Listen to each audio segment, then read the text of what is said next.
Every network called it a routine editorial decision. The YouTube upload told the opposite story. By 11 a.m. the following morning, 7 million people had watched the interview CBS refused to air, not on television, on YouTube, where the FCC's equal time rule does not apply, where no network lawyer can intercept a segment and replace it with legal language, where an audience that was told it couldn't see something made certain it saw everything. The number kept climbing through the afternoon. By evening, it had cleared 9 million. By the time CBS issued a formal statement, that statement was being read aloud by the man it was supposedly about, holding the printed page, placing it inside a dog waste bag, and dropping it into a trash can on live television. That is where this story ends. Here is where it started. February 16th, Studio 6A. The Late Show taping is underway. The guest is James Tallarico, Texas State Representative, Democratic Senate candidate, a man running against a Republican incumbent in a state the administration cannot afford to lose. The interview has been scheduled, written, vetted. The cameras are ready. The audience is in their seats. Then the phone rings, not metaphorically. A direct call from CBS's legal team to the show's production floor. The FCC, led by Chairman Brendan Carr, appointed by the current administration, has issued a warning. An arcane rule called the Equal Time Provision, dormant for years as it applied to late-night entertainment programming, has been quietly reactivated. The rule: if a broadcast program interviews one Senate candidate, it must offer equivalent airtime to every other candidate in that race.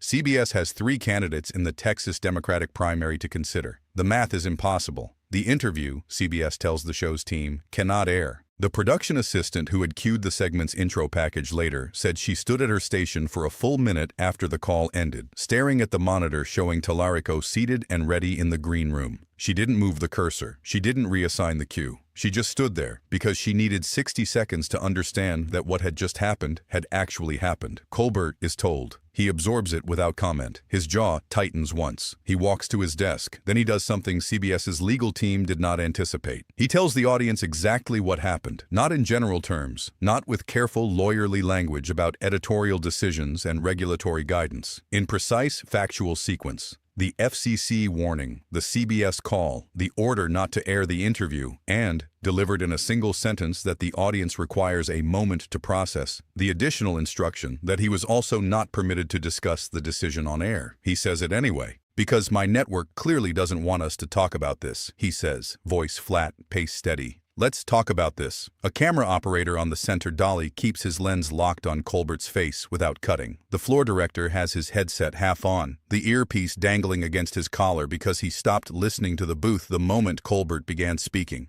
A production assistant in the wings types a message to the digital team on her phone. 4 words. Get the YouTube ready. The scaffolding, Colbert tells his audience, has been under construction for longer than this moment. The FCC warning didn't arrive in isolation. It arrived 6 weeks after FCC Chairman Brendan Carr issued a formal public notice reinterpreting the equal time rule to apply to late-night talk shows, a category of programming that had been specifically exempted for decades.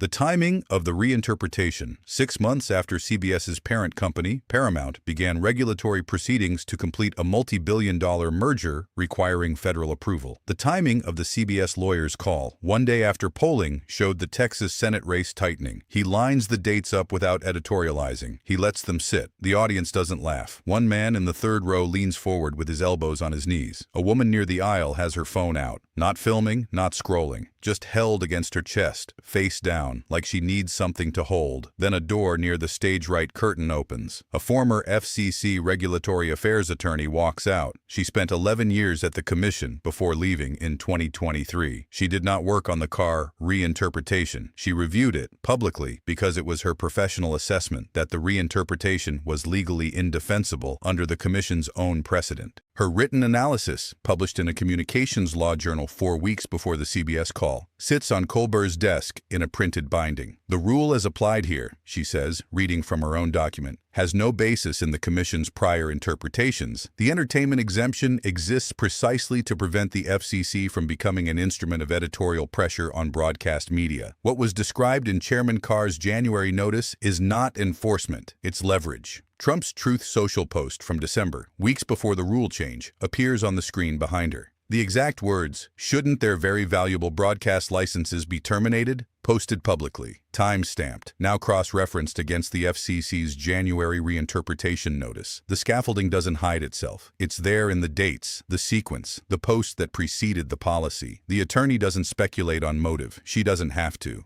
She simply points at the timeline and asks one question. In 23 years of communications law, I have never seen an equal-time reinterpretation issued in response to declining presidential approval ratings. I've never seen one that named specific shows. I've never seen a commission chairman call it, publicly, a correction to imbalance in late-night television. That language isn't regulatory. That's a brief. The room processes this the way a room processes something that requires restructuring what it already understood. Not shock. Recognition. The slow, heavy recognition of a fact that was already visible from a different angle. A second figure steps out. He is a former Paramount Regulatory Affairs officer. He left the company 8 months ago. He signed an NDA covering internal communications during the merger review process. He is here because, as he explains in a voice that is entirely controlled and entirely tired, the lease on that NDA has expired in the only way that matters to him personally. The conversations about the FCC and the conversations about the show were not separate, he says. His fingers grip each other in his lap. They happened in the same meetings, with the same people in the room, and the framing was always...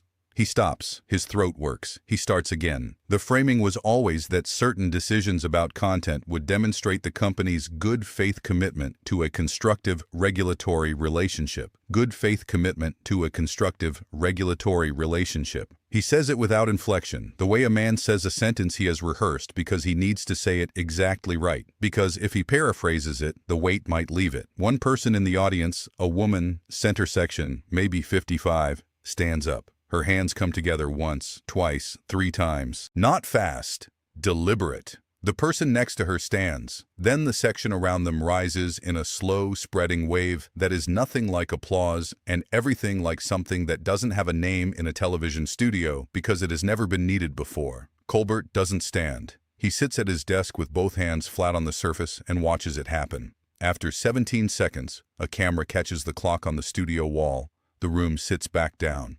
CBS told me I couldn't air the interview, Colbert says. Then they told me I couldn't discuss it. Then they issued a statement saying they didn't tell me either of those things. He pauses, picks up the printed statement, holds it toward the audience. This is a surprisingly small piece of paper considering how many things it's trying to cover. He folds it, places it in the dog waste bag, drops it in the trash. We put the interview on YouTube, where it got 7 million views overnight. I wish we could have put it on the show, where no one would have watched it. The room erupts for the first time. Clean, sharp laughter, the kind that comes out of relief, the kind that emerges when something unbearable is named precisely enough that it briefly loses its weight. Then Colbert's face returns to level. I'm not angry at CBS. I've worked there for 11 years. I'm grateful for that. I genuinely don't want an adversarial relationship with the network. He lets one beat pass. I'm just so surprised, genuinely surprised, that a giant global corporation would not stand up to these bullies. The word sits in the room without echo, without elaboration. Bullies. The clips begin moving before the episode ends. Not just the dog waste bag moment, though that segment travels fastest, already being replayed by 2 cable networks before the Late Show credits finish rolling. The clip that reaches 7 million isn't the performance. It's the 11-minute sequence where Colbert reads the dates aloud, places them next to each other, and says nothing more. Viewers watch it in silence and share it with a single line of caption. Watch this. No framing, no argument, just watch this. CBS issues its statement. Colbert addresses it the following night. Democratic FCC Commissioner Ana Gomez calls it corporate capitulation in a formal public statement. Senator Elizabeth Warren calls for an inquiry. The Writers Guild, which had already raised alarms after the cancellation announcement, sends a letter to the New York State Attorney General. Trump posts again. The post is longer than the one before it. The capital letters have multiplied. Each denial, screenshotted and placed beside the specific clip it denies, creates a split screen the networks replay without commentary, because commentary would be redundant. FCC Chairman Brendan Carr calls the entire episode a hoax at an open commission meeting. He offers no supporting documentation for the characterization. He does not address the January notice. He does not address the timeline. He says hoax and moves to the next item on the agenda. The YouTube video keeps climbing. The merger review is still pending. The show's final episode is still scheduled for May. The scaffolding is still standing, but now everyone has seen what it's holding up and what it was built to keep hidden from view. If this changed how you see the gap between what power says and what power does, subscribe and watch it again. The details you missed the first time are the ones that matter most. Notifications on. Next one drops soon.